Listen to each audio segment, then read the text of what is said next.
قال الله تبارك وتعالى في القرآن المجيد والفرقان الحميد ما آتاكم الرسول فخذوه وما نهاكم عنه فانتهوا.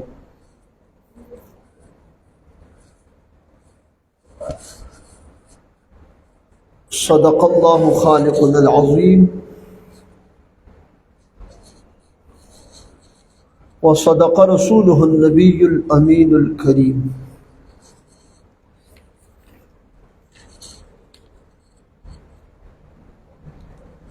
التخصص في الحديث ده هغه درس دی د زیارت یعنی د جمعرات رز ده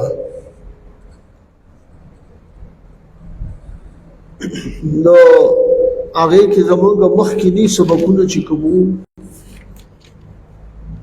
نه هغه اخیرنی سبق زمون په هغه کې معنعن چاغه په عن سره رسیدلی عن فلان مثلا اوس د دې پسې زمون چې کوم نن سبق دی چې دا تقریبا نن څن تاریخ دی او 23/7/2026 نن سبق زمون چې دی د زیارت د ورځې هغه د مدبج نه شروع کیږي. مدبج او دا د یو عجیبه اصطلاح ده په دې حدیثو په دې اصول حدیث کې چې دا امام دارقطنی رحمه الله چې دی نو دا دې کې داخله کړی ده. مدبج او بل لغه چې کوم دی روایت الاقران دا مدبج او روایت الاقران دا چې کوم دی نو گوئی کی دا مدبج دا روایت الاقران کم محدثین حضرات چې دي چې د هغې زمانہ یووي یعنی سن او لقا. مثال به طور باندې د هغې په یو وخت کې هم وي او په هغې یو بل سره لقا هم وي. نو دغه روایت الاقران دی د خپل زمانې د کس نه روایت کول او بیا چې دی نو بعینه د دق نوم چې دی یعنی دویم نوم د دی مدبج دی. حدیث مدبج دبجا یدبج تدبیجا مدبج د اسم مفعول صیغه ده. حدیث مدبج یعنی روایت الاقران کی تعریف د روایت الاقران تعریف چې کوم دی نو دا څه دی د روایت الاقران کی تعریف. روایت الاقران کا مفہوم سمجھنا ضروری ہے. د روایت الاقران مفهوم چې دی نو دی باندې ځان پویول دا ضروری دی. اقران جمع د قرن ده لکه حدیث کې راغلی خیر القرون قرنی ثم الذين يلونهم ثم الذين يلونهم ثم يفشو الكذب. اقران جمع د قرن ده او زمانه ته وایي نو چې زمانہ یووي د دو راویانو او دی د یو بل نه چې کوم دی نو روایت کوي نه دغه ته روایت الاقران او د دې دویم نوم چې دی نو محدثینو بیا خصوصا امام دارقطنی رحمه الله دا اصطلاح چې دی نو په دې کې داخله کړي چې دی ته مدبج هم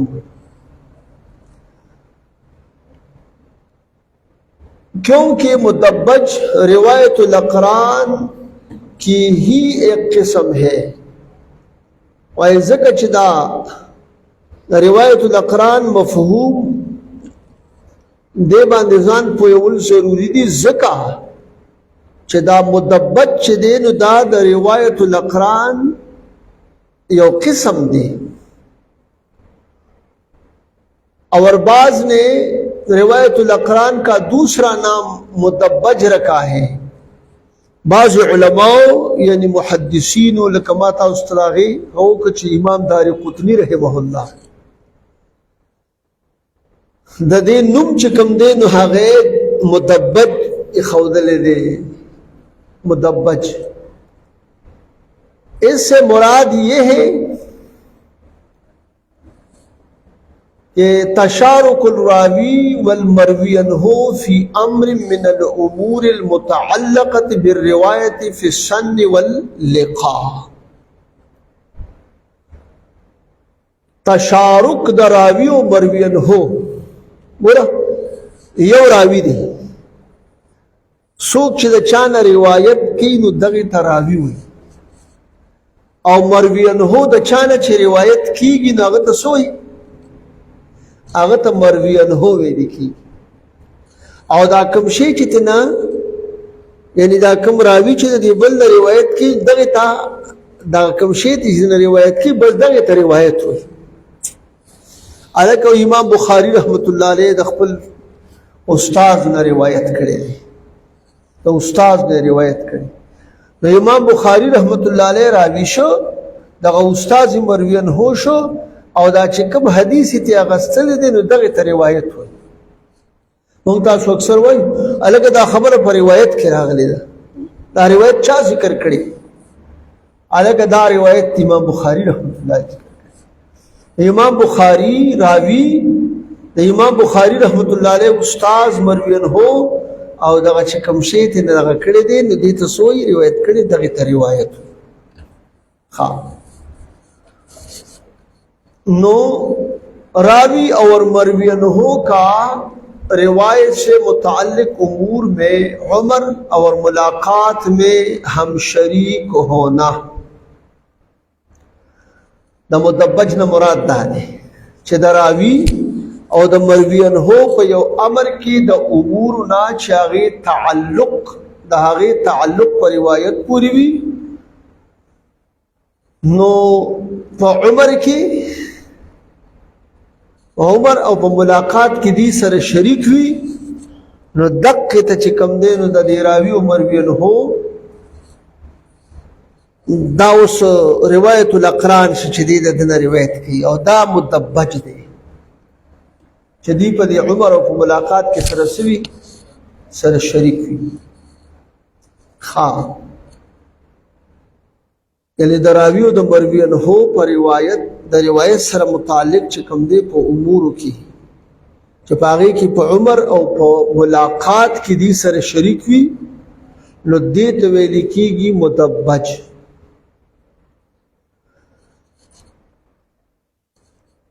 او زدی مقصد شدی یعنی راوی اور مروی عنہ دونوں ایک دوسرے سے روایت کرے یا ایک روایت کرے اور دوسرا نہ کرے لیکن دونوں ایک ہی زمانہ کے ہو راوی اور مروی عنہ دوانه چې د یو بل روایت کوي دا راوی د دنه روایت کی دی د دنه روایت کی نو یو داشه دیم دا چې د دی دا یو د دی بل روایت کوي او دا بل د دنه روایت نه کوي خو زمانه چې دی نو دا یو زمانه یو نو دی ته سوی دی ته مدبج ویل کی الکا جس طرح حضرت عائشہ صدیقہ رضی اللہ عنہا اور حضرت ابو ہریرہ رضی اللہ عنہ نے ایک دوسرے سے احادیث روایت کی ہے بروز دیتا عائشہ رضی اللہ عنہ مبارک کی ابو ہریرہ سے بنا اور ابو ہریرہ سے حضرت عائشہ رضی اللہ عنہ مبارک نے حدیث کم دی یو بل روایت کړي نو دغلت چې دوانو د یو بل روایت کړي دا د هغه مثال شو اوس پدې ځکه چون کې چالکه روایت کړي او روایت نه کړي. نو دغه ځای کې علما وایي چې اوس دا مدبج دا روایت الاقران چې دی بیا دا په دوه قسمه دی. یعنی روایت الاقران کی دو اقسام ہے. دا روایت الاقران دو قسم. نمبر 1 مدبج، نمبر 2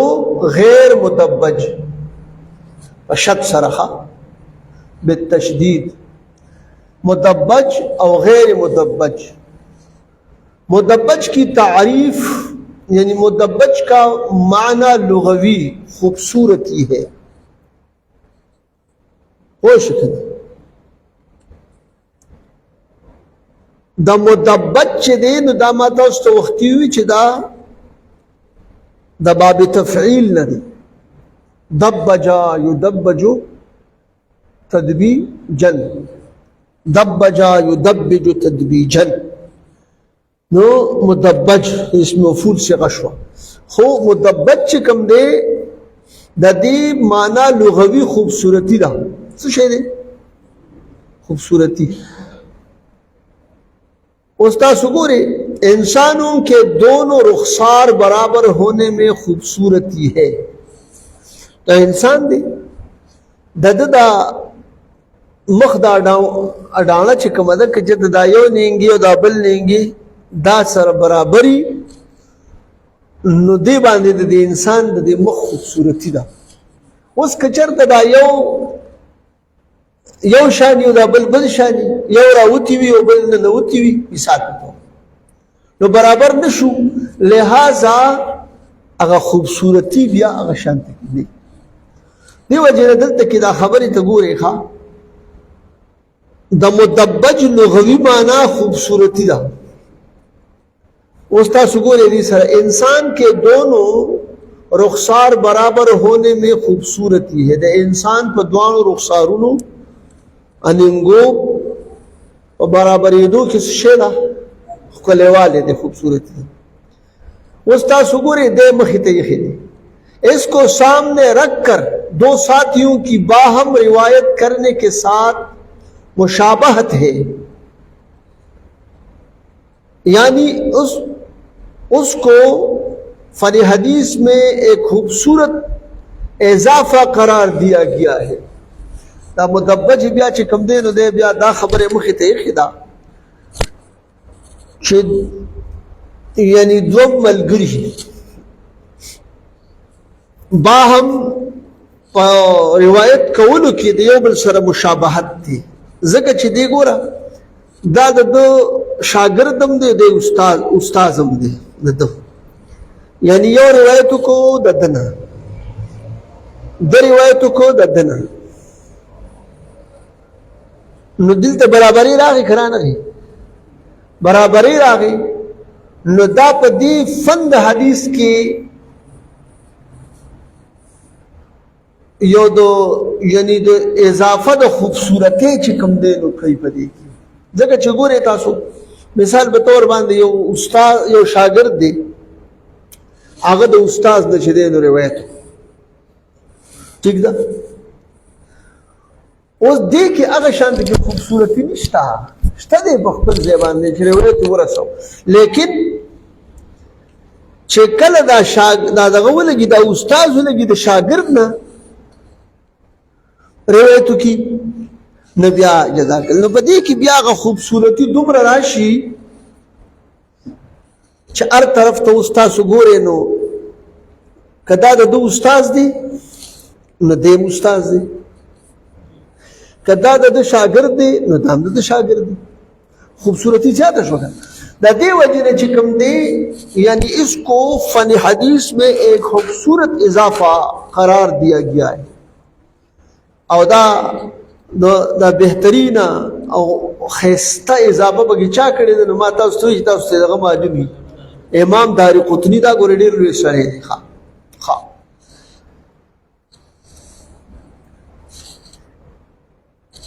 ذکر دی کہ اگر خبر راغلہ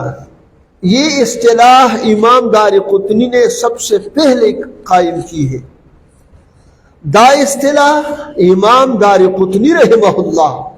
د ټول نه مخکې چې دی نو هغه قایمه کړې اور اس فن پر باقاعدہ کتاب لکھی ہے اور پدې فن باندې باقاعده چې کوم دی نو کتاب لیکلی دی اوس په کتاب کې به صحیح پای کې به دا خبره چې فلانی راوی چې دی د فلانی نه روایت کړی دی د فلانی د مروین هو لګېدلی د دغه راوی دی بیا د راوی چې کوم دی دغه نه دنه روایت کړی دی او د بیا دنه روایت کړی دی نو یو ځای کې راوی وي بل ځای کې یو ځای کې چې راوی وي نو د بل ځای کې مروین هو وي د بل ځای کې مروین هو وي د بل ځای کې راوی وي داسې پسې لاړ مدبج کی تعریف اصطلاحی یہ ہے دا مدبج چکم دے دغه هو تعریف لغوی سره خبر روانه او تاسو ته مخ کې دا غي متعلق دا خبره مشوله چیرې مثال تاسو ته درک خو بیا وایي چې مدبج کی تعریف اصطلاحی دغه لغوی او بیا دا غي اقسام خبره راځي مدبج کی تعریف اصطلاحی یہ ہے کہ اسنانی تقاربا فی السن والاسناد فکانا قریبین روا کل واحد منہما عن الآخری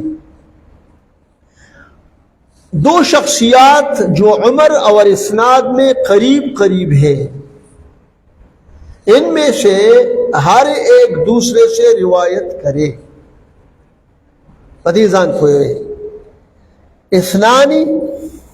تقاربا فی السن والاسناد فکانا قریبین روا کل واحد منہما عن الاخر دو شخصیات جو عمر اور اسناد میں قریب قریب ہیں دو شخصیتنا دو شخصیات چې په عمر او په اسناد کې نږدې نږدې او پدې کې هر یو چې دی نو د بل روایت هر یو د بل روایت کی استاد وګورئ تاسو که فکر کړی نو دې کې یو په عمر کې تقارب دی دوانو او یو چې کوم دی په اسناد کې دی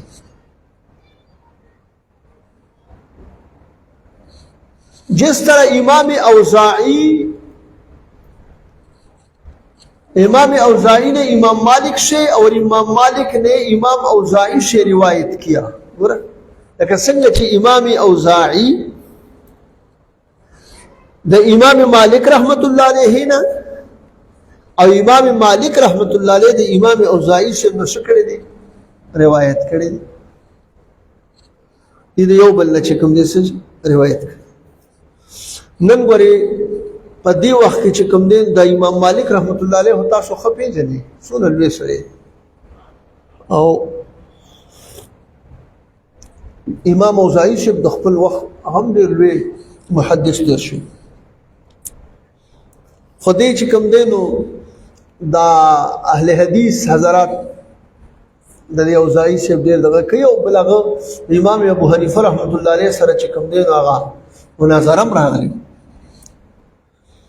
خدا دی امام مالک رحمت اللہ علیہ دا غنہ روایت کی اور غنہ امام مالک رحمت اللہ علیہ تاسو اسی زدا خبر کوم او د اصلاح خبر ډیره خی چې سړیو کی ځکه چې دا ټول معاملې فساد طرف ته روان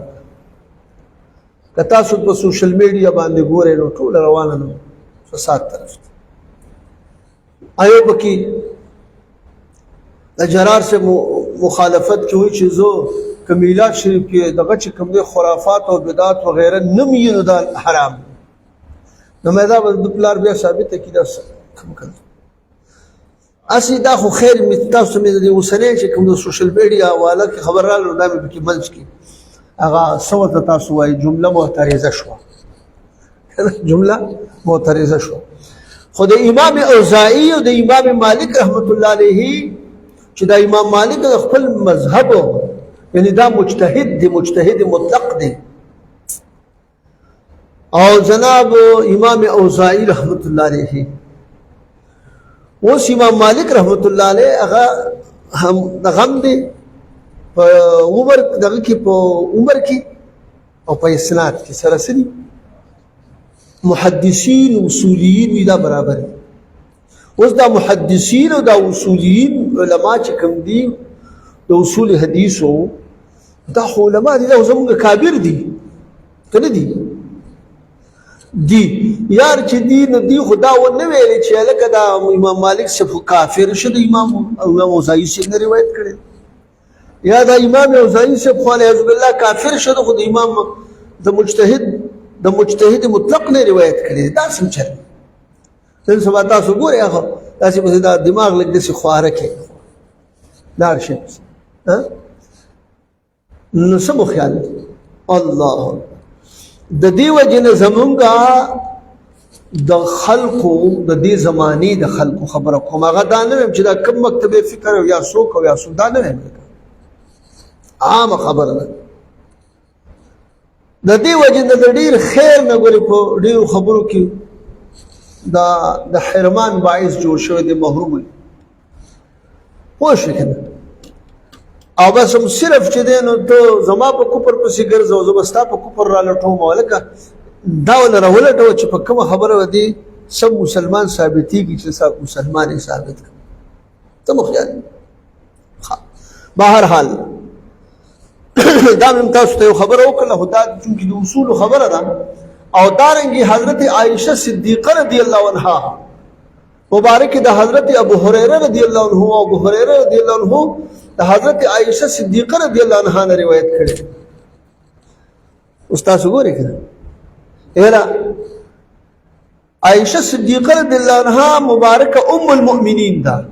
ابو هریره رضی الله عنه مبارک چې کوم دین هغه د حضور صلی الله علیه وسلم غلام دی صحابي دی لوی شخصیت دی لیکن عائشہ رضی اللہ عنہ مبارک دا عار نگنی چی دا خو زما د کور نه دا فن ولید زما د کور نه دا فن تلید نو دو زه د دنه ولېواله د زمونږ آیدین د قیامت پورې خلکو ته چل ښودلی دی چې ګورې اگر چې ابو هریره رضی الله عنه به لوږې او تندې ته تېرولې په ځان باندې د مسجد نبوي شریف په دروازه کې به پروت و د لوږې د لاسه به ډېر زیات خراب خو تجارت به دی وجه چیرې معنا سره محبوب علیه الصلاۃ والسلام مبارک چې ته حدیث بیان کړو زمانه لاړ نشي زمانه هغه حدیث را نه فوت نشي نه خبره پاتې نشي دی وجه نه چې دی چې چا به تجارتونه کول په بازارونو کې هغې ته مواز کوي تاسو لګیا یې چې دی نو اغوستل خرڅول کوئ څوک لرګي خرڅوي او څوک چې کوم دی نو بوڼ خرڅوي او څوک مثال په طور باندې هغه زمانه کې کجوري خرڅوي او څوک چې دی نو مثال دې زمانه کې چای خرڅوي او دې زمانه کې مثالي خرڅوي هر څه چې څوک خرڅوي تجارت خبره خو وای تاسو داسې کوئ او ته دې طرف ته وایي د حضور صلی الله علیه وسلم میراث تقسیمي جمعات کې څه کېږي د حضور صلی میراث تقسیمي نو هغه خلک چې راغی چې وایي کتل نو بس دقه خبره شروع کله حدیث قدسی راځي قال الله تبارک وتعالى کله چې د حضور صلی الله حدیث راځي قال رسول الله صلی الله علیه وسلم مثال نو چې خلک راغی کم دي تاسو هلته دا خبره وی دغه وګوره که دا د حضور صلی میراث دی که العلماء ورثة الانبیاء العلماء ورثة الانبیاء یاره دا خبره تاسو ذهن کې وساتئ بل مې د شاه صاحب یو دغه اورېده تاسو به مو اورېدلي یو ډېر ښه هغه یې کړی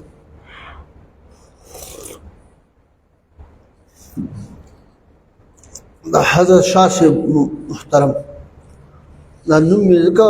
وانه د شاه صاحب مې ویلي که نه شاه صاحبان مبارکان خو ډېر دي که نه خو نوم به یې ویلم سید احمد علي شاه صاحب مبارک لوی شخصیت دی هغه په دې العلماء ورثة الانبیاء باندې تقریر کوه دغه حدیث راوستی هغه د سن چې وسل علماء ورثه الانبیاء وی چې عالمان د انبیاء کرام وارثان دي چې دا علماء یعنی هغه عالم وارث د نبی رسول الله چې مسلمانی وره مسلمان تاسو زموږ په دې خبرو ته کې خیال نه مو چې عالم شو بیا پکې نه چې مسلمانی نبی وی چې ګوره اوس يهودي چې دی نو هغه څونه علوم کړي نصراني کړي کړه هغه ته وارث د نبی اسلام ویلی شي یا د انبیاء وایي هغه انبیاء کرام نه هغه خو ته د خدای زامن څوک ته جوړوي د ملائکو ته څوک چې دی ها بل دا چې لکه هغه عالم بچ دی نو وارث د نبی کریم صلی الله علیه وسلم مبارک چې دا هغه عقیده د اهل سنت و جماعت عقیده اهل السنه والجماعه او هغه عالم بچ دین وارث د انبیاء کرام مبارکان وی کوم عالم چې دی یعنی علم طریقت ور سره کړی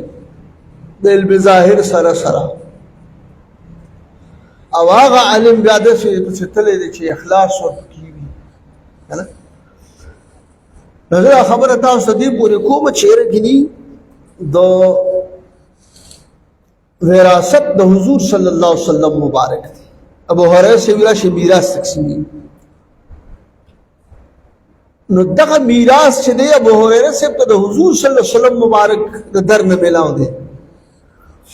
او بیا هغه ته چې دی نو عائشہ رضی الله عنها مبارک یو طرف ته ابو هريره سے روایت کی بل طرف ته هغه مبارکم دا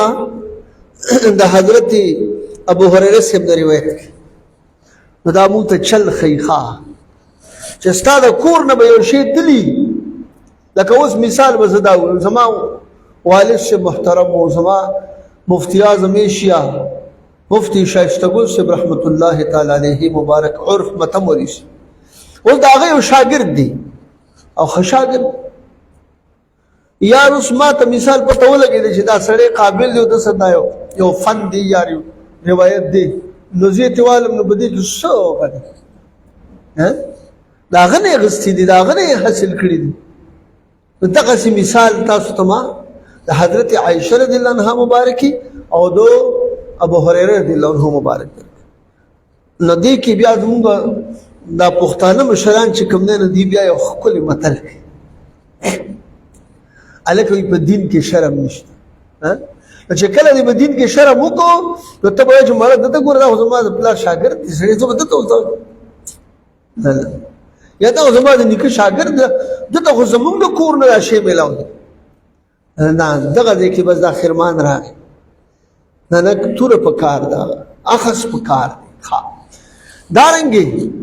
حضرت عمر رضی اللہ عنہ نے کعب اخبار سے اور کعب الاخبار نے حضرت عمر رضی اللہ عنہ سے دارنګي حضرت عمر رضی اللہ عنہ کعب اخبار سے نا او د کعب الاخبار سے چې دینو د حضرت عمر رضی اللہ عنہ مبارک نا روایت ورا امیر المؤمنین عمر فاروق رضی اللہ عنہ دویم خلیفہ دی د حضور صلی الله علیه وسلم آغا د کعب اخبار سے چې کوم دینو روایت کی آغا مبارک د دنه روایت کی حضرت عبداللہ بن مسعود رضی اللہ عنہ نے زر بن حبیش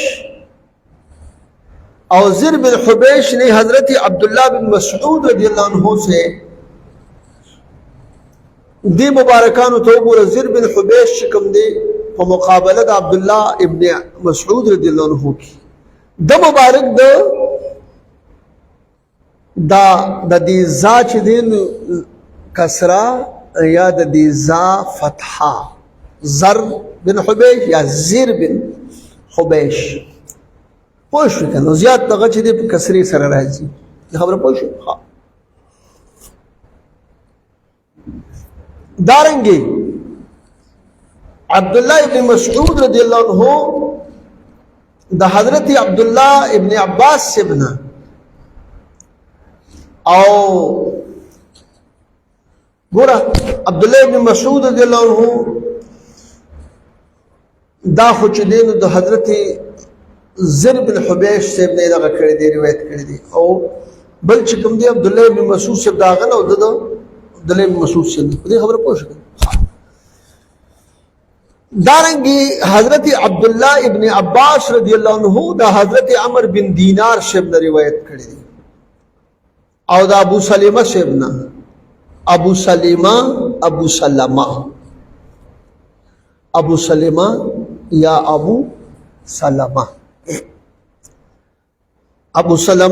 ابو سلمہ دا ابو سلمہ صاحب ډېر لوی شړی حضرت امام غزالی رحمت الله علیه مبارک دوباره کې لیکلي دي حدیث ذکر کړی دی منهاج العابدین می کتاب خپل کې وای چې ولمبني دا مبارک ولمبني هغه کس چې د تبا ورځ د قیامت عملنامه په خلاص باندې ملوي نبی علیہ السلام فرمایي زما په امت کې با لمبني دا کس چې د تبا عملنامه په خلاص باندې ملوي دې خبره پوه شو او د دبل نور دی ابو الاسود ورته وي څه ورته وي ابو الاسود وای دا ابو الاسود چې کوم دی نو دا لمبني هغه کس ته بدبخت چې دته په ګس لاس باندې دي نو لمبني عملنامه ملاوي دا د ضرور پس یو کور خبره ده د یو مور پلان نه پیدا دي خو موږ تاسو چې دعا کوو څنګه کوو موږ تاسو چې دعا کوو خدای پاک موږ ته عملنامه په خلاص باندې او د ګس لاس د عملنامې نه مو وساتي او د شا طرف عملنامه اللهم اعتني كتابي بيميني وحاسبني حسابا يسيرا اللهم لا تعتني كتابي بشمالي ولا من وراء ظهري هذا دعاء لك وراء ظهري تاسو وای کیرم وای ښا چال عربی کې نو زیاده ترجمه یاد کړو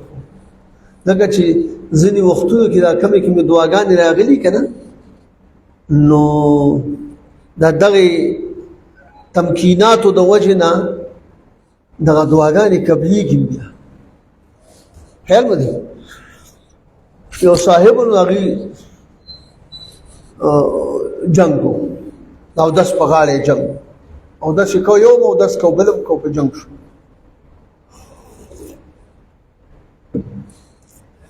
نو یو ته وی چې تا خو ورغواړي ملک داس کی خبري خېني خو خیر د مې دې کې دي چې دو ته خو مسواک وې نو دا سنت دي خدا مسنون دعاګانې چې دې لګیا دي مسنون دعا وې نو دې په غنو سنت باندې عمل کړو تا په یو سنت عمل وکړو خیر دې ته ډېر تکیګه ما شروع به کې کوئی بس یله جو سړی غلیش دې خبره پوه شو کنه نو غرض دا دی چې تاسو دلته باو د سم روان وي او دلته چې دې نو په سنت باندې عمل سي به هم روان دې خبره پوه شو ها اگر چې د او دسته کې دا کوم دعاګانې ویل کیږي نو دا بعض علماء دې ته څه کړی دي نسبت ورته کړی چې دا د دې باره کې چې کوم حدیث ضعیف دي خدا ضعیف چې دي نو دا په فضایل د اعمالو کې دا سری معتبر دي بس خبره چې څوک وي او دا کوم دعاګانې چې وي دي کې سبدیت نشته او پته نه لګي چې کوم وخت کې خدای پاک دعا کوي او دا غزه خورر اهم ځای دی ها دیو جنا تاسو ته ما دا خبره کړې و چې د شخصیات چې په عمر او په اسناد کې نږدې وي نو پدې کې یو د بل نو دا بل د بل نه چې کوم دی نو روایت کې اسنان تقاربا في السن والاسناد فكانا قريبين روى كل واحد منهما عن الاخر دا اوس په دې کې حضرت عبدالله ابن عباس رضی الله عنه دا حضرت عمر بن دینار او دا ابو سلمہ یا ابو سلمہ ما تاسو سلمہ یا سلمہ او ابو سلمہ بن عبد الرحمن او اکرمه رضی الله عنه نا د چې کوم دینو دی इन तीनों से हजरत अब्दुल्ला इब्न अब्बास रदियल्लाहु अन्हु मुबारक दीन चदेन रिवायत करें। हजरत अब्दुल्ला इब्न अब्बास रदियल्लाहु अन्हु ने अमर बिन दीनार, अबू सलेमा बिन अब्दुर्रहमान, इकरमा रदियल्लाहु अन्हु से यानी दीदा दिल रिवायत करें दी। हजरत अब्दुल्ला इब्न उमर चदे अमर बिन दीनार शिमना, अबू सलेमा शिमना और इकरमा रदियल्लाहु अन्हु और क्या, और इन तीनों से हजरत अब्दुल्ला इब्न अब्बास रदियल्लाहु अन्हु चिकन ज्यादा दीन रिवायत करें दी। जदि द्रेवाणु ने रिवायत करें दा शख्सियातुना नो दा रिवायतुल अक़रान यो द बल न करे बल द बल न करे दा तासु मखि दा मुदब्बज पे दो किस्म करे वकना दा रिवायतुल अक़रान मु पे दो किस्म करे यो मुदब्बज यो गैर मुदब्बज दा मुदब्बज पर मिसालुनु कि जान सर قبل वाइखा दी खबर पूछी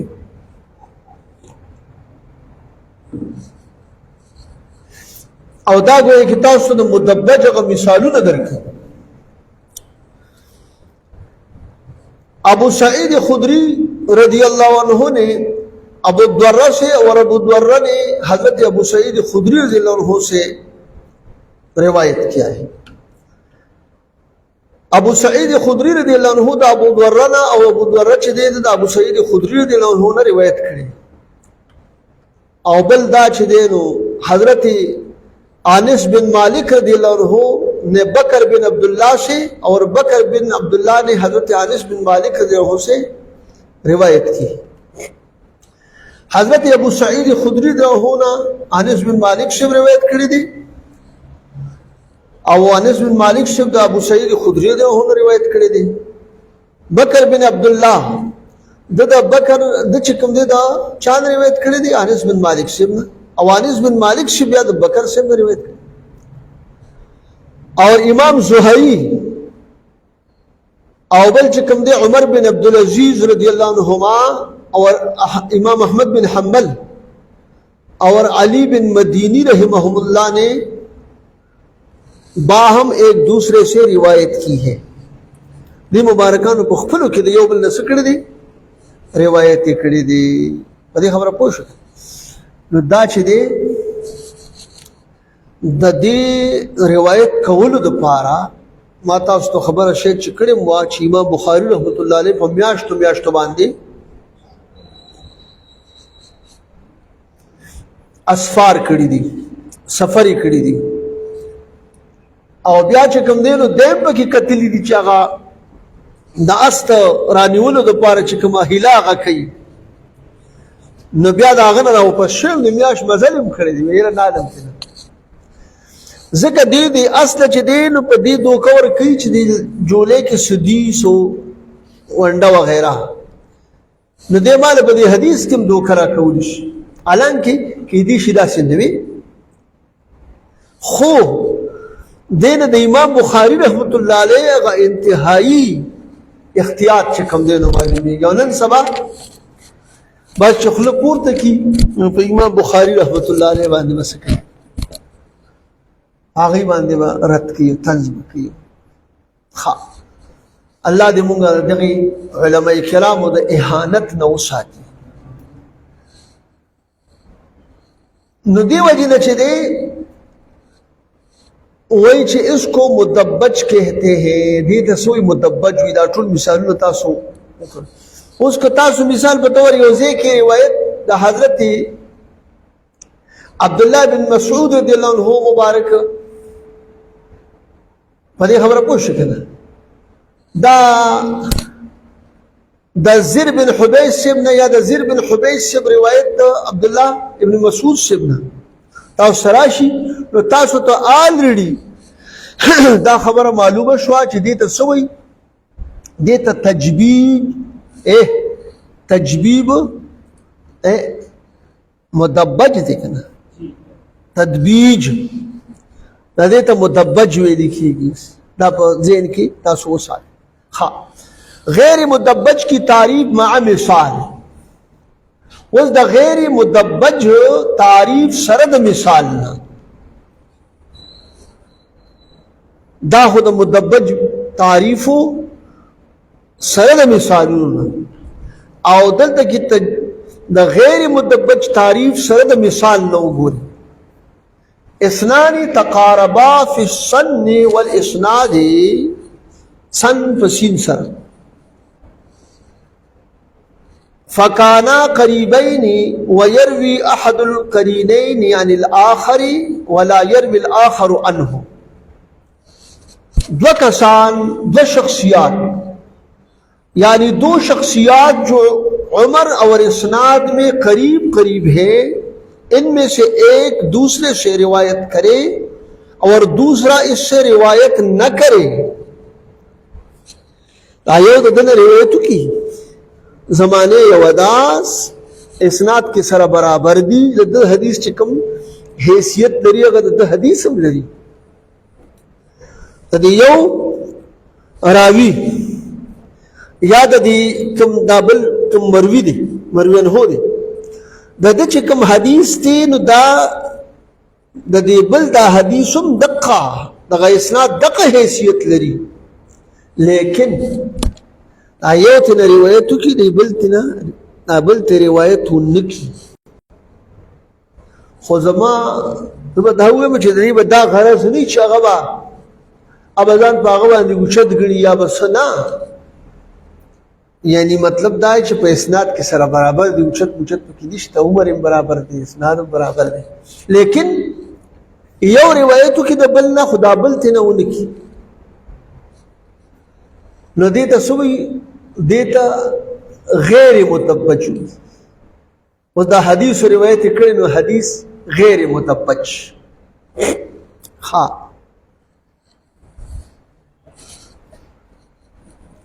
الگ وضاحت و مسل پر مثال کی گئی، جیسے سلیمان تیمی نے مسعر سے روایت کیا، لیکن مسعر کی تیمی سے روایت کا علم نہیں. سلیمان نے تیمی دا مسعر سے بنا روایت کر دی، لیکن دا مسعر چکم دے نو روایت دا تیمی سے بنا دا ندی علم نشتا، دا معلوم ندی. اصل دا خبر تاسو کوم دلته خچوم کې د غیر مدبج خبره ده، نو د دې جملې ته تاسو ګورئ ښه علما چې کوم ترتیب سره کار کوي دغه ته خیال کوئ. اوس په دې کې دا خبره چې دی نو ذکر کړله چې یاره د دې مسعر د سلیمان تیمی چې دی نو مسعر صاحب د روایت کړی دی، د مسعر صاحب روایت د سلیمان تیمی صاحب نه معلوم نه دی، د دې علم نشته. نو علم یې نشته، د مطلب دا دی چې زه دا نه یم کلیر کړ چې نه یې دی کړی، دا سره به یې نه یې کړي، ځکه چې عمر سن برابر دی، اسناد برابر دی، نو کېدی شي چې ته یې کړي نو پته یې نه لګي، خو د هغې علم نشته، معلومات یې نشته، غرض دا چې معلومات یې نشته. نو ګوره یعنی دې ځای کې به تاسو ووایئ چې یو عدم علم دی او یو چې کوم دی عدم د شی دی، دې کې فرق دی.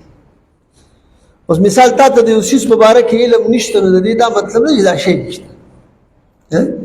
که یو سړی مثال په طور باندې ووایي چې بهی په پاکستان کې الکه سیالکوټ نومې خاریه نشته، اوس دته علم نشته نو دی وایي نشته، نو داسې نه شوی. ته به وایې چې ما ته علم نشته، نو یو استاد صاحب او دا خبره تاسو ته ځکه کومه چې زما هغه په دې قبر کې الله پاک د هغه روحانیت خوشحالي، ځکه هغه یو خبره کړې وای په یو وخت کې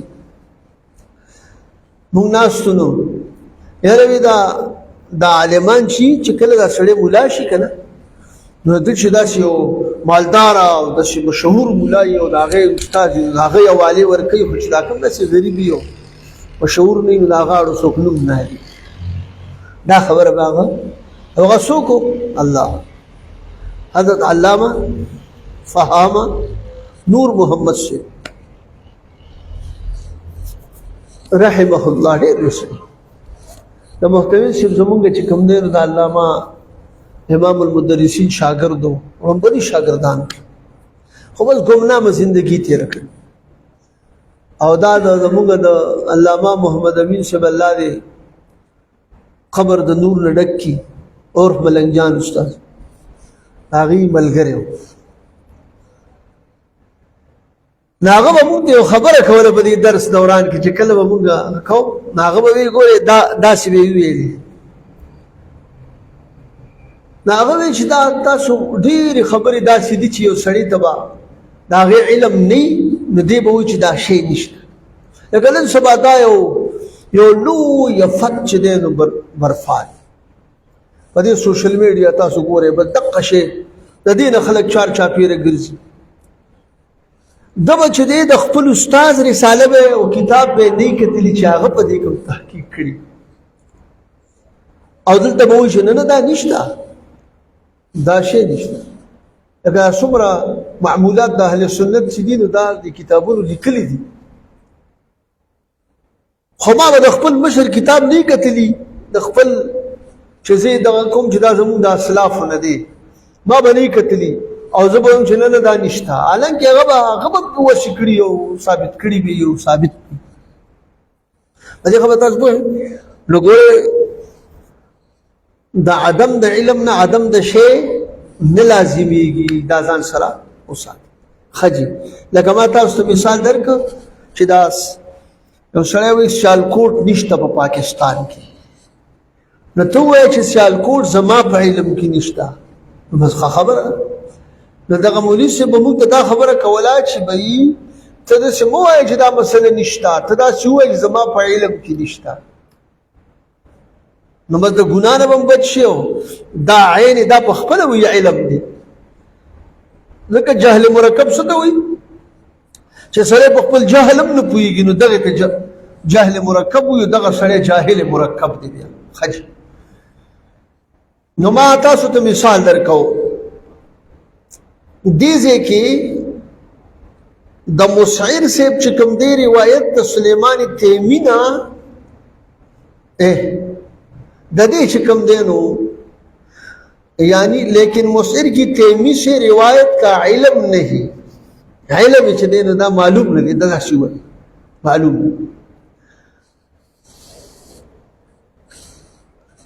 اور زائدہ بن قدامہ کی زبیر بن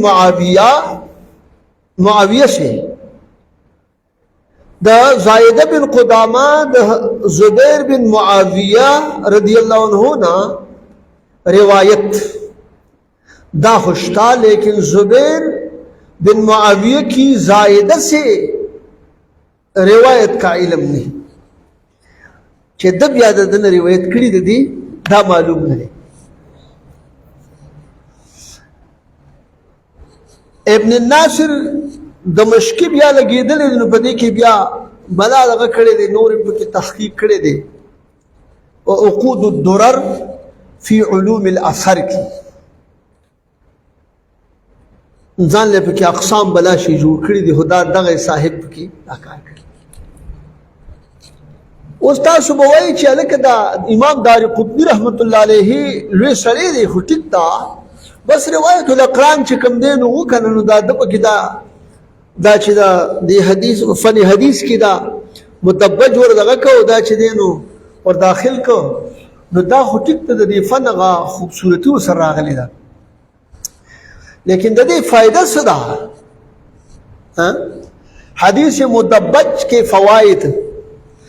اوس موږ تاسو که خیال کړي نو موږ خو وایي هلکه فلانې کار ښه دی خو فایده به یې صحیح لکه نن سبا د دنیادارۍ په لحاظ باندې وایي هلکه دا فلانې کار کول دي خو نو دی وایي موږ ته به یې څه فایدې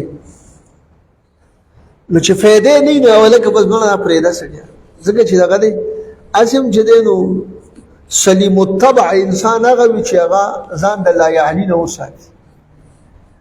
نو دی وایي چې فایده به یې صحیح نو دی ترغیب ورکوي طلبه کرامو ته چې به یې ګورې د دې فایده شته دی داسې څه امام دارقطني صاحب سوزګار شوی نه و چېرې دا د روایت الاقران لی دا نوم د دې فایده شته فائدے دادا اسانید میں موجود اشکال دور ہوتے ہیں. یو خدا خبر چې په اسانیدو کې چې کوم اشکال موجود وي نو دا په دې سره لرې کېږي. الکه دا سړی چې کوم دی نو د دنه روایت وکړو د دنه روایت وکړو. اوس که د دې یو علم وي خو د دې بل علم نه وي نو هلکه چې دې ته روایت کوي خو دا صحیح دی که نه دا راوي ټیک دی. نو کوم اشکال چې وي نو دا پکې څه کېږي دا لرې کېږي. بل دا چې ګورې روایت حدیث کے مختلف طریقے معلوم ہوتے ہیں. دا نمبر 1 شو. اسانیدو کې موجود چې کوم موجوده اشکال وي نو دا لرې کېږي دې سره. بل دا ورسره دې کې چې د روایت حدیث د دې مختلفې طریقې چې کوم دی نو معلومیږي مختلف طرق د دې معلومیږي. الکه یو طریقې دا شو بل طریقې دا شکل دا معلومیږي. دویم دا چې حصول علم میں عاجزی و انکساری پیدا ہوتی ہے. د دې تدویج سره چې کوم دی او دا حدیث مدبج په فوایدو کې دا دی چې په دې سره په حصول د علم کې عاجزی او انکساری پیدا کیږي. الکه تاسو وایي دا به څنګه پیدا کیږي. مثال نو دغه داسې دی جب اصاغر سے اکابر روایت کریں. استاد وګورئ کنه چې اکابر ولګي دا اصاغرونه روایت کینو دا دې کې انکساری را لکرانه او دارنګي دا اصاغر د اکابرونه روایت کی نو پدې کې دا راځي چې لکه دا د دې مشر چې دی د اکابرو مشری دی منی او دا اصاغرو دا کشری چې کوم دی او د دې هغه سلام زئی ول دی ورکی چې روایت ته الکه مثال به تور باندې استاد دی ولګي او شاګرد ته وي چې ته دا حدیث بیان کما او هغه دې بکوي چې حدثني فلان حدثني فلان دا خپل شاګرد نوم واخلي نو په دې ځای کې به چې کوم دی اوس په حصول د علم کې عاجز انکساری پیدا کیږي. نو په دوی کې مرا پیدا شولا چې مثال په تور باندې استاد د شاګرد روایت تا هغه یعنی ځان کې چې د تکبر او غداری او شیغه جړې چې د غوسه کړي نو شول. او بل دا چې دا بیا چې مشر لګي د کشر نه روایت کوي نو دغه وګورو عاجزی ده کنه انکساری ده کنه. نو په حصول د علم کی عاجزی او انکساری پیدا کیږي په دې حدیث مدبج ډول. ها او دارنګ تاسو ګورئ دا استادان چې کوم دین په دې خوشحالي کې هم یو سره دام په دې کې ول شامل کې چې او سلام زیم په حسبي الانګه دغه نقطه په کې دی په دغه ځای باندې علماء نه ذکر کړي خو وسره سکیږي کشرانو ته سلام زیم ملای لکه چې استاد یعنی اکابر لګي دا صاغرونو دغه واخلي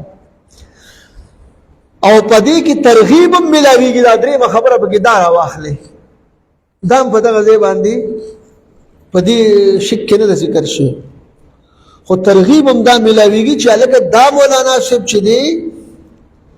دا که په ظاهر باندې مثال په تور زما شاګرد دی خو تاسو زته نه روایت اهل تاسو خو دې بیا اخلي دې خبر تاسو رسېږي. بل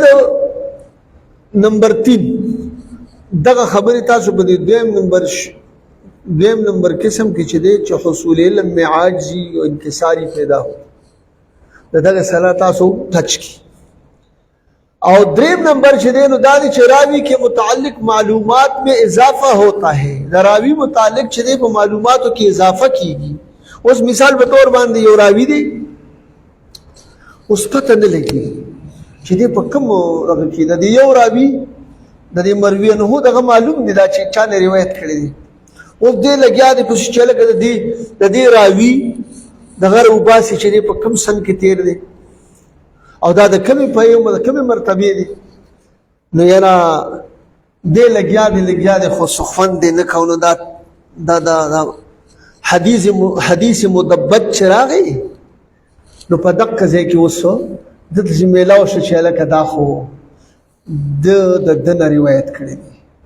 هلکه دا خو د فلانې راوي چې دی دا خو ډېر لوی سړی دی د ده نه روایت کړی د دې معلومیږي دي په عمر کې او په اسناد کې سره برابر دي تاسو مخکې دا ټکي دا پکې ویلي چې په عمر او اسناد کې سره برابر یو د یو بل نه روایت وکړي دې د ده نه او دې د ده نه روایت وکړي داسې ښه د دې وجې نه چې کوم دی نو ګوره دغه د راوي متعلق معلوماتو کې اضافه کیږي او د محدثینو په طبقاتو کې سلورم نمبر محدثین کے طبقات کی محدثین کے طبقات میں دلچسپی بڑھتی ہے د محدثینو په طبقاتو کې دلچسپي چې دی نو زیاتېږي دلچسپي چې اوس سړي ته پکې دغه میلاو شو که نه دی په یو څه پسې ګرځي نو هغه اوس بیا پکې هلکه دا خو لویه خبره ما خو چې دا به داسې خو دا خو داسې هم ده دې شخصیت ته دنه روایت کړی نو ده دنه کړی دی نو معلومه دا شوه چې دا خو په دغه کې برابر دي په سن او په ګویا کې په اسناد کې دې خبره پوهېږي دارنګې پنځم نمبر دا دی چې روات کے متعلق وهم و خطا دور ہوتے ہیں وهم او خطا چې کوم دا پښتل لري کېږي ستا د یو راوي متعلق ستا دا وهم او ته په دې کې په خطا باندې وې چې هلکه دې و د دومره لوی پایې نه او دی به د دغه زمانې به دین نه او یاره دی به چې کوم دی نو د دې فلاني په اصاغرو یا کابرو کې چا درته وویلې چې مړه دا فلانې دغه چې کوم دی نو دا خو د فلاني نه روایت کړی دی نو ستا پکې شک و او چې کله د حدیث مدبج ولیده وایي که دا خو پکې د فلاني د ده نه روایت کړی دا خو د استاد هم دی نو بیا دې پته لګوله چې هلکه دا څنګه فلاني ځای کې خو د دغه کس د دې بل نه روایت کړی او دلته کې دې لګېدې هغه نه روایت کړي هلته کې خو شاګرد معلومیږي نو دا څنګه چل دی چې یو سړی د شاګرد وي او هغه د استاد وي دا څنګه کیسه نو دې ځای کې چې کله تا دا اصول حدیث ویلې او تا پې ځان پویه کړ نو ته به وایې چې او دا خو هلکه مونږ په دې اصول حدیث کې د تخصص په دې پیریډ کې مونږ دا خبره ویلې وه چې دا حدیث مدبج دی دا د شاګرد هم دی خو د استاد هم د نه روایت کړی دی خو دلته کې چې کوم دی نو د ده روایت د ده نه ثابت دی په دې خبره پوهېږي ښه نو دې ځای کې ځکه وایي چې روات کے متعلق وهم اور خطا دور ہوتے ہیں نمبر 6 اس سے اسماء الرجال کے فن کے متعلق معلومات میں اضافہ ہوتا ہے یہاں تک کہ روایت الاکابر عن الاصاغر روایت الصحابت عن التابعین روات کی تاریخ وفات اور علم الجرح والتعدیل وغیرہ یعنی وی اسماء الرجال و فن کے فن سره متعلق معلوماتو کې چې دی نو اضافه راځي د اسماء الرجال اسماء الرجال ځان له چې دی نو دی کې به د دې فن ځان له حصه ده مثال په طور باندې یو حدیث دی هغه څومره کسانو دغه کړی دی هلکه اوس دا ځان له یو فن دی چې په هغې کې د دې رجالو د دې رواتو متعلق دغه دی چې دا قوي دی دا ضعیف دی دا چې کوم دی نو مثال په طور د حافظه ټیک ته هغه جرح تعدیل په کې چې دی هغه معلومات د دې نه کېږي نو دې معلوماتو کې ته اضافه کېږي اسماء الرجال په فن کې دا تر دې پورې چې روایت الاکابر یعنې الاصاغر د اکابرو روایت د اصاغرو نه او دا اصاغر روایت د اکابرنا او دارنګه د صحابو روایت د تابعین. نو صحابي چې کوم دی نو په نسبت سره د تابعین او اکابرو کې دي، لیکن دلته کې د صحابي زمانہ او د تابعی زمانہ یو شوله. نو تابعی د صحابي نه روایت کړي دي، صحابي مبارک د تابعی نه روایت کړي. دا تاریخ بل د رواتو د تاریخ وفات او علم د جرح او د تعدیل چې کوم دی وغیرہ هم د دین چې کوم دی نسکیږي د دین معلوماتو کې اضافه راځي. اوس په دې فن کې دا خبره هټیک شوله، په دې فن کې کتب چې کوم دي چا پکې خواریم کړی دا هغه کتب هغه المدبج لامام ابي الحسن علي ابن عمر الدارقطني د دې نوم پکې سره فهرست ځکه چې دا مدبج په دې روایت الاقران کې د داخل کړي. مدبج د امام ابي الحسن علي ابن عمر الدارقطني د خپل نوم چې دی علي وخا د پلار نوم عمر علي بن عمر اوه ابي الحسن چې د کنیه وا د کنیه تاسو څه خیال وکړئ کنه د ابي الحسن د کنیه علي نوم او بیا د پلار نوم عمر دی، خیال دی عمر. نو دغه صحابانو ټول د دې صحابه کرامو د دې صحابانو نومونه ښودلي. یو ځای کې هغه کته نو کتاب نو چې په یو مقبره ده،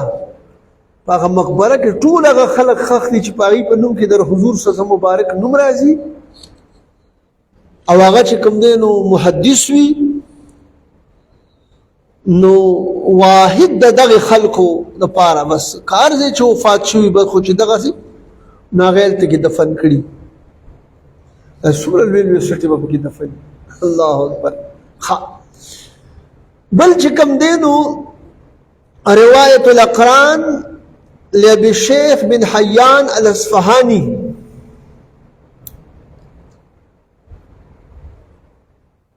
روایت الاقران د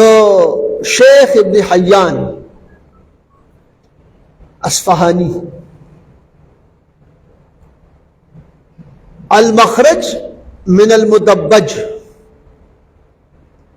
لابن حجر اسقلاني. الافنان في رواية الاقران لابن حجر اسقلاني. اصل ابن حجر اسقلاني چې موږ زور سره چې کم فن او کم نغویر بس د مبارک کتاب به تم کې ملاوي. الله پاک دې درجه بلند کړي. بل الاقران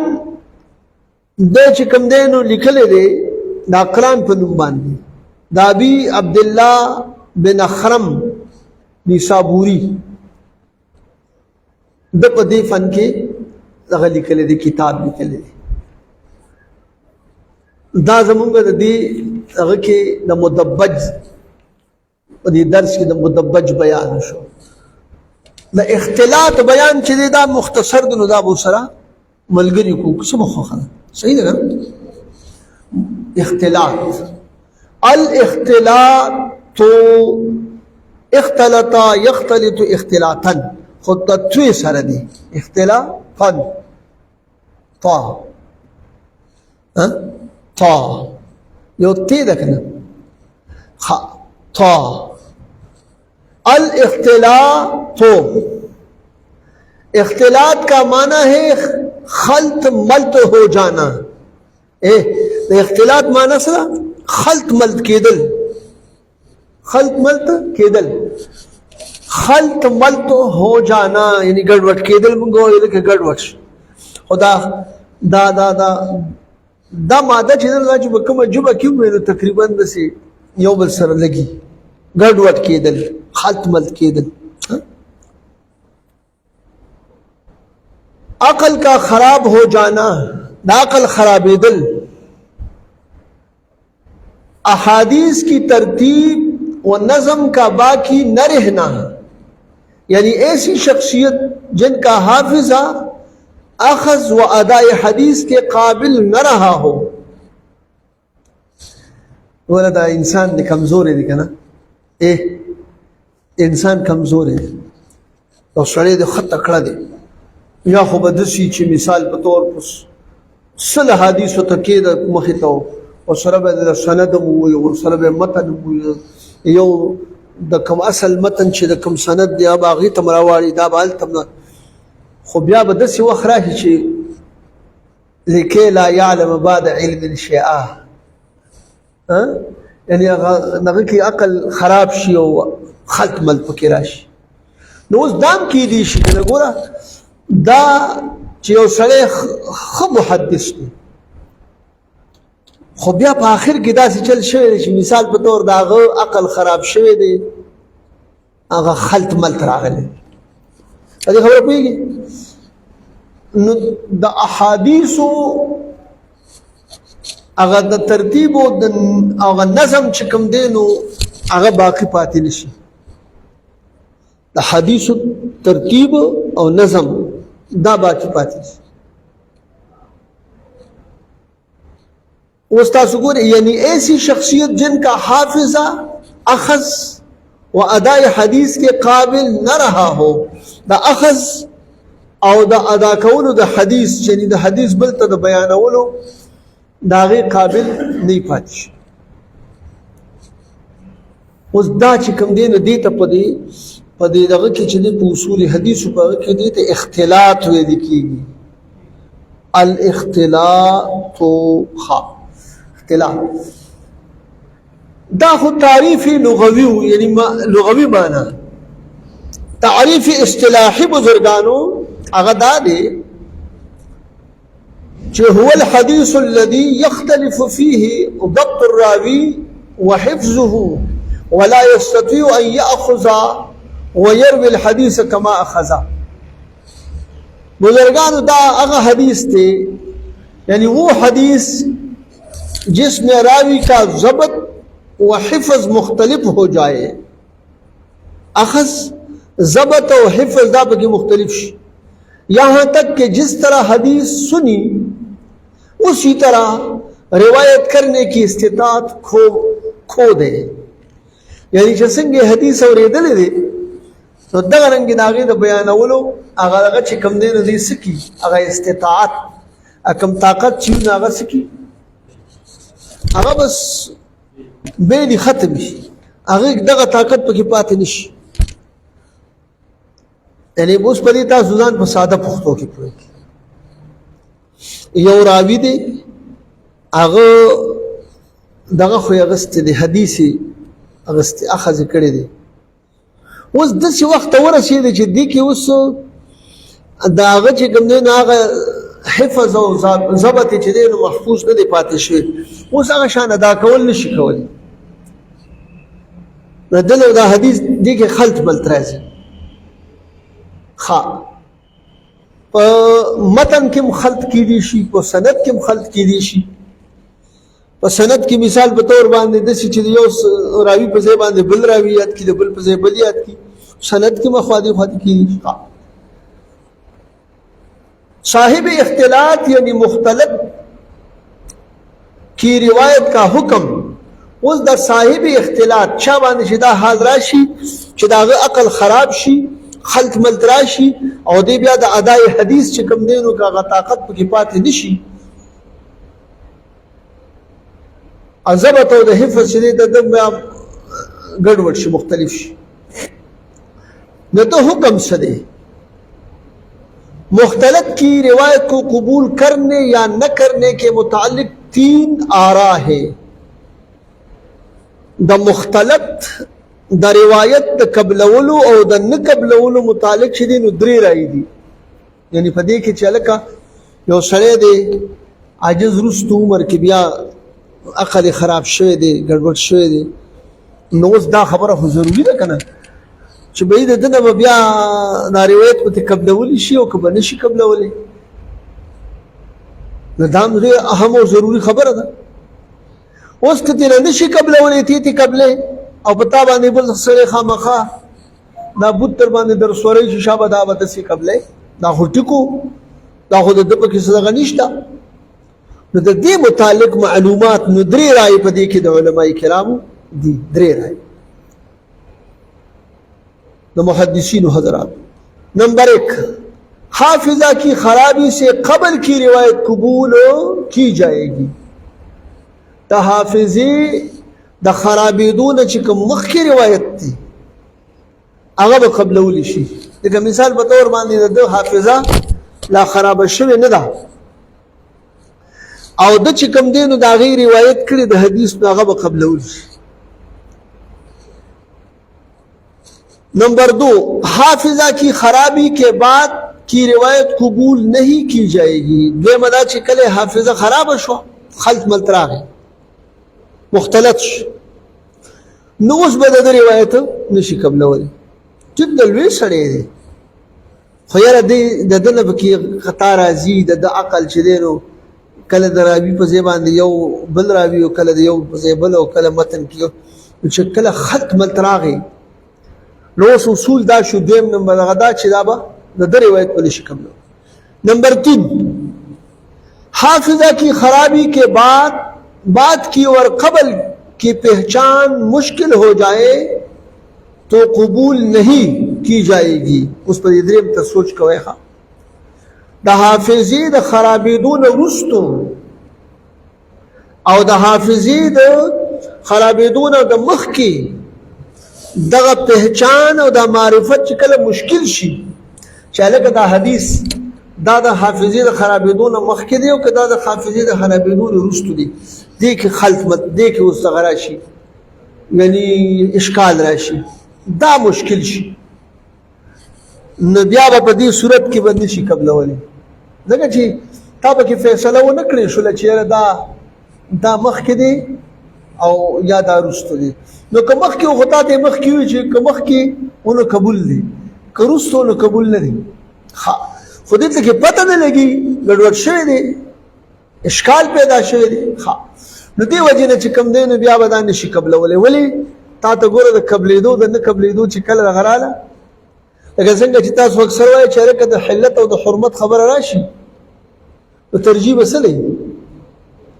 حرمت لري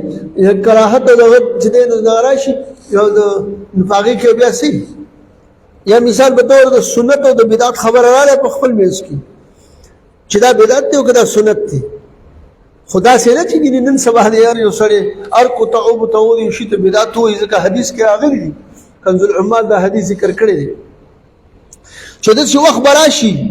چې خلک به سنت ته بدعت وي او بدعت ته سنت وي نو دغه خبره نه د دې زمانه مطلب دا دی چې د څه وخت برازي نو په دغه وخت کې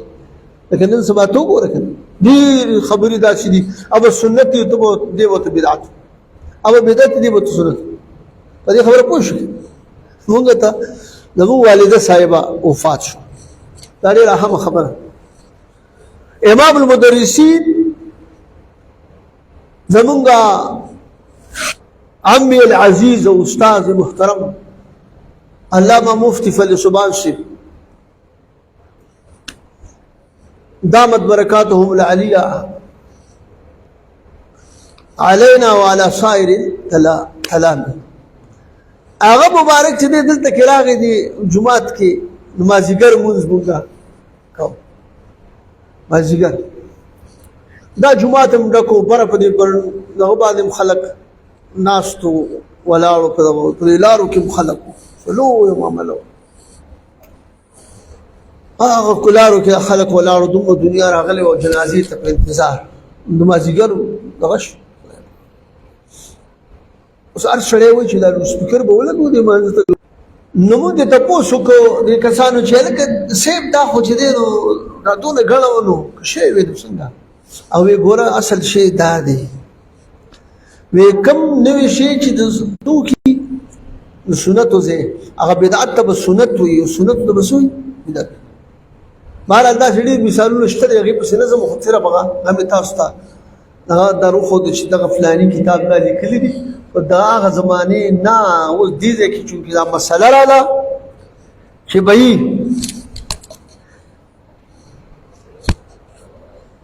داغه چې کوم دی نو دی وایي چې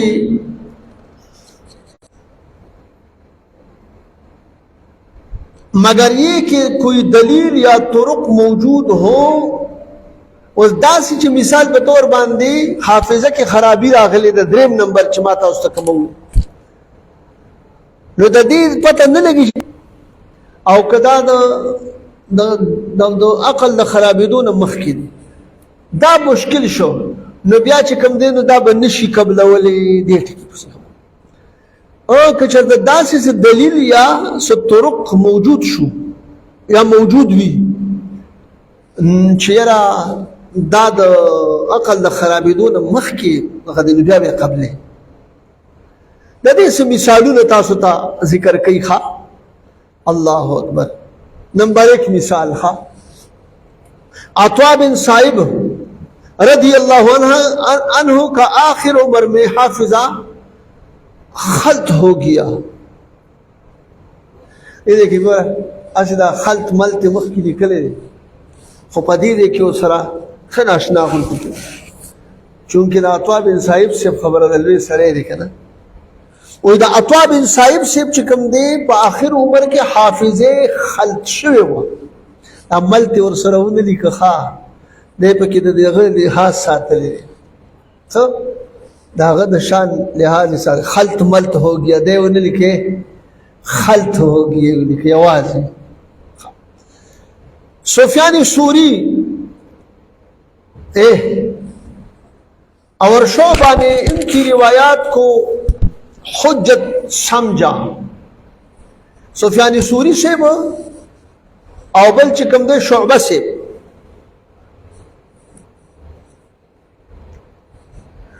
دا شعبہ یا شعبہ شعبی او شعبی خوش ہاں نو دا شعبی بیا زیاد مشہور دے یہ خبر پوچھ گئے ہاں وی دی مبارکانو چکم دینو دا روایاتی دے حجت گھنے دی دا حجت تھی ان کا آخر عمر کی نشیو کہ ان کا سماع ان سے اختلاط سے قبل تھا چھ داغی اغا اور ایدل چکمو سمع اسمو سمعن فهو سمعن کنا انو اغا چھ دا زیاد فسیحہ بلیغہ لفظ سے سمعن دلائیات فاتح اکثر داخل بس سماع الموتا باندې بدو نه سماع الموتا فکر سبب کو بیا بکو مناظره بکو په دې باندې الګ مناظره او سماع الموتا دا فکر دې خبره پوښ ها نو تاسو ګوري دی مبارکانو د دې عطا بن صائب سے روایت کوم دینو د حجت ګڼلې او ځکه چې د دې دا سماع کوم دا دنا داد اختلاط نمخ کیوں جبکہ جنہوں نے اختلاط کے بعد سماع کیا ان کی روایت کو قبول نہیں کیا گیا چچا ددن روایت کری دی خیرہ ددی خلط ملتنا ددی خلط رست نبیہ ندی قبول کری اس بتوئے جدی دریم نمبر کی حکم تدارا لکھنا چکہ بنور طرق باندے اس مثال بطور باندی دو دخل تراتلون مخ کی سراویانو ددن روایت دی اوریدلی دی یعنی چاہتے نے روایت تغست دی اخذ کردی نو بیا ٹک دقا روایت تی بل چاہتے دغن رستو کردی نو بیا با قبول شیع غشان چیوی خوا او کلا دغن غیر یو خدمت بکرا غری نو بیا قبول ندی نمبر 2 عبدالرزاق بن حمام آخر عمر میں نابینا ہو گئے تھے عبدالرزاق بن حمام چرے پدے آخر عمر کے دے نابینا شوے ہو یعنی پستر کو باندے معذور اگر زیدلے ہو خواہ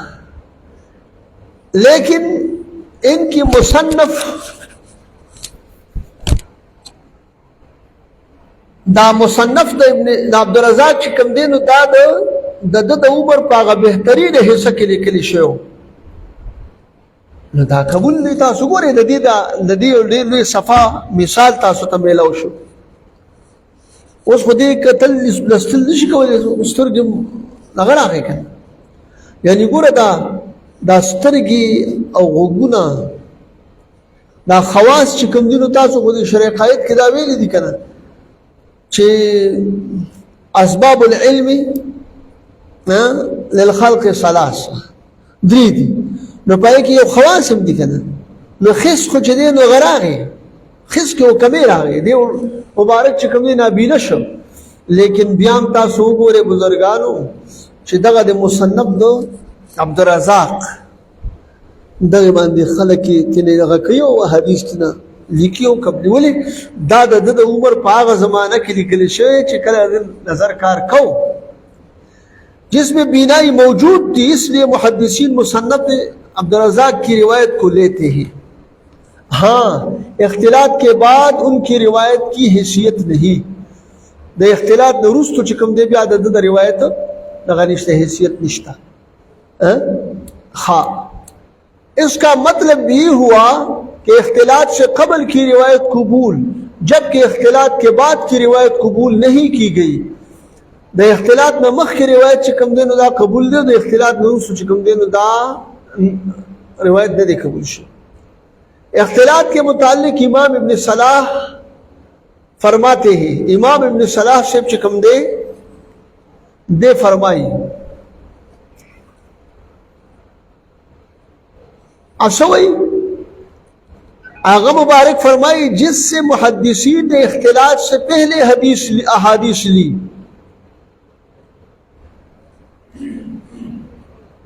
یعنی یقبل حدیث من اخذا عنهم قبل الاختلاط ولا يقبل حديث من أخذ عنه بعد الاختلاط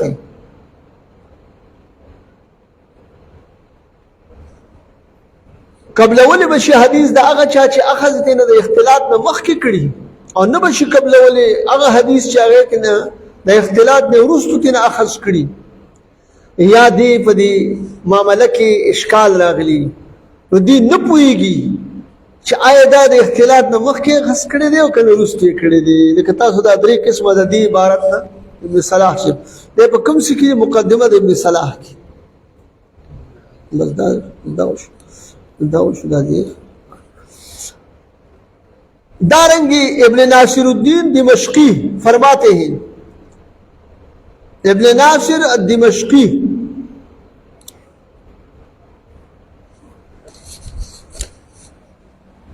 فما حدث به ثقة قبل اختلاطه قبل رواية وعملا وما رواه في حال اختلاطه لم يقبل ولو كان المروي مستقيما خلافا لوكيع فإنه يجيز رواية ما حدث به المختلط مستقيما كما كان يحدث به قبل اختلاطه اس قدیز ہے کہ دا ابن ناصر دمشقی عقود الدرر فی علم الاثر پر صفحہ نمبر 229 کے دا لکھلے دے او دا مقدمہ دا ابن صلاح چدن دا جلد نمبر 1 مخکینه عبارت او صفحہ نمبر 392 کی دغه ذکر کړی دی تاسو دغه درې نراله چې درې قسمه اوس د دې صرف تاسو ترجمه کو جس ثقہ نے اختلاط سے پہلے حدیث بیان کی اس کو قبول کیا جائے گا مغا خبر چې کوم ثقه راوی د اختلاط نه مخکې حدیث بیان کړي دا به قبلول شي او چې کوم د اختلاط په حالت کې روایت کړي یعنی اختلاط پر راغلی دی دغه وخت کې عقل خراب شوی دی په خواصو کې جدين راغلی دی ګړبړ راغلی دی اصل کې تاسو ولته کوي چې ته خود عقل خرابېده او یو دلته کې د بنایي خبره راکړه د دې یو صرف څه غني دا خبره زین کې یاد ساتي تاسو ته د شرع قاعده غ عبارت وي چې اسباب د علم مخلوق ته د سودی راغی ځکه چې د حصول د علم چې نظر لسونه اعتبار دی په کې نو هغه خو ډېر کم وګورو لدی او وګورو لذات دی نو هغه سمامولی نه دی دی وجه دا خبره کوي چې د اختلاط په حالت کې کوم روایت نشي دا به کوم نشي قبلول اگر چې مروی صحیح بات کہہ رہا ہو اگر چې دا مروی نه دی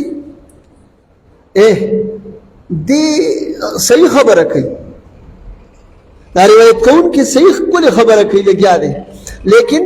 اوس دې دی کې شایبه راله او په حدیثو په هغه کې چې کوم داسې یو شک شبه راله نو هغه به بیا څه کوي نو اوس دې وجې نه چې کومه به نه قبلې نو دې وجې نه چې دی کہ سرنگا جس طرح وہ اختلاط سے قبل حدیث بیان کرتا تھا اور مختلف کی ایسی روایت جس میں شک ہو کہ اختلاط سے قبل ہے یا اس کے بعد تو وہ مردود ہے اس داپت کی پتہ ہونے لگی چلے گا اختلاط نہ مخ کی نہ روایت تھی اور کدی اختلاط نہ رستو دی اس دا مشکل شما تھا اس مخ کی غادری رکھی دا درې اقسام د دین اغستل دي اصل کې ښه